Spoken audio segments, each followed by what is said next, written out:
We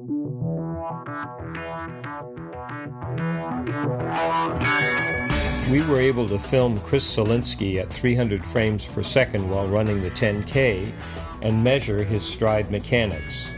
To analyze a runner's stride, we measure their stride angle, arm angle, overstride angle, trunk angle, toe lift angle, bounce, and crossover angle.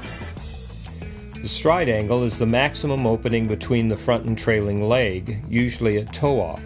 A small stride angle is due to microfibers or mild scar tissue restricting the hips. Chris has a stride angle of only 78 degrees on his left side and just 84 degrees on his right side. By contrast, Tariku Bakili, who beat Chris at Zurich last year in the 5K, has a stride angle of 116 degrees. Tariku's older brother Kenenisa set the world record for the 10K with a 110 degree stride angle. The reason the stride angle is so important is that you increase your stride length 2% for every degree you increase your stride angle. Our runner here, for instance, increased his stride angle 30 degrees and his stride length 60% after we released microfibers that were restricting his hips. He immediately cut his PR by 8%. We can dissect the stride angle into the extension angle, or how many degrees Chris extends off his back leg, and flexion angle, or how many degrees he lifts his front knee. Again, Chris has an extension angle of only 20 degrees, which leads us to believe that he has a lot of tightness in his hip flexors. You need a minimum of 60 degrees of hip extension in order to be able to extend successfully off your trailing leg. Runners with a small extension angle bounce up and down a lot. Tariku Bakili has an extension angle of 33 degrees and a bounce a third smaller than Chris. At only 64 degrees, Chris's flexion angle is also small. Again, this is due to microfibers in the hips. You need a minimum of 90 degrees hip flexion in order to lift your knees without effort, as Tariku does with his 83-degree flexion angle. Chris has an arm angle of only 48 degrees, while Bakili has an arm angle of 81 degrees. Bench presses, pull-ups, and push-ups create microfibers that restrict the arm angle. Increasing his arm angle would help Chris increase his stride angle. The overstride angle is the angle of the lower leg as the foot first touches the ground. Chris has an overstride angle of plus 11 degrees on both sides. Overstriding is like jamming on the brakes with every stride. It slows you down and burns up your legs.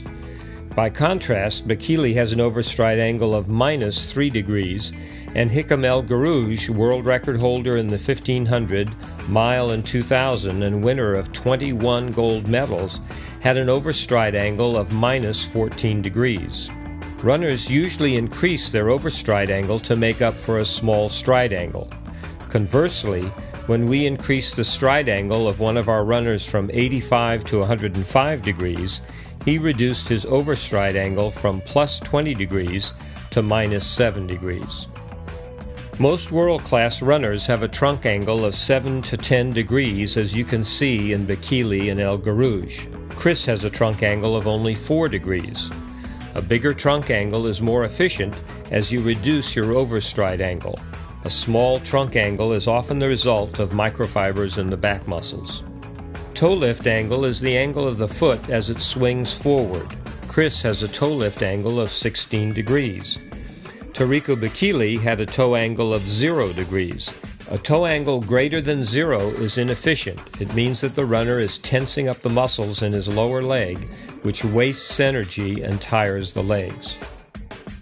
Most of the work in any race beyond 400 meters is in bounce or vertical oscillation. Because runners take about 1,000 strides per mile, their bounce on each stride is multiplied 1,000 times per mile during their race. A small bounce really adds up. Chris bounces up 3 inches with each stride. He also then drops down the same amount for a total of 6 inches. 6 inches times the 6,200 strides in the 10K adds up to 3,100 vertical feet, or 0.59 vertical miles. It is this total amount of bounce that makes the 10K a tough race to run. Bekele bounces only 2 inches. Distance runners can run with even less bounce. Belain d'Encimo, for instance, won the 1988 Rotterdam Marathon in 2:06:50 with less than 1/2 inch bounce and said that he felt like he could run another 5 miles after the race. We think that Chris's excessive bounce is the result of his small extension angle. When the front of the hips are stiff, you have to push up and over to go forward.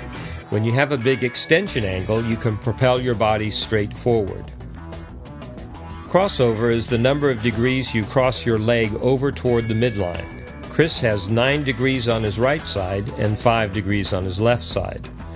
Crossover forces the runner to pronate after making ground contact. This leads to leg fatigue and injury.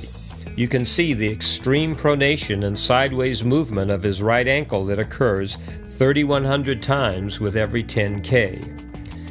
Chris crosses over because of his tight shoulders. As he brings his right arm back, the stiffness in his right shoulder forces his upper body to twist to his right.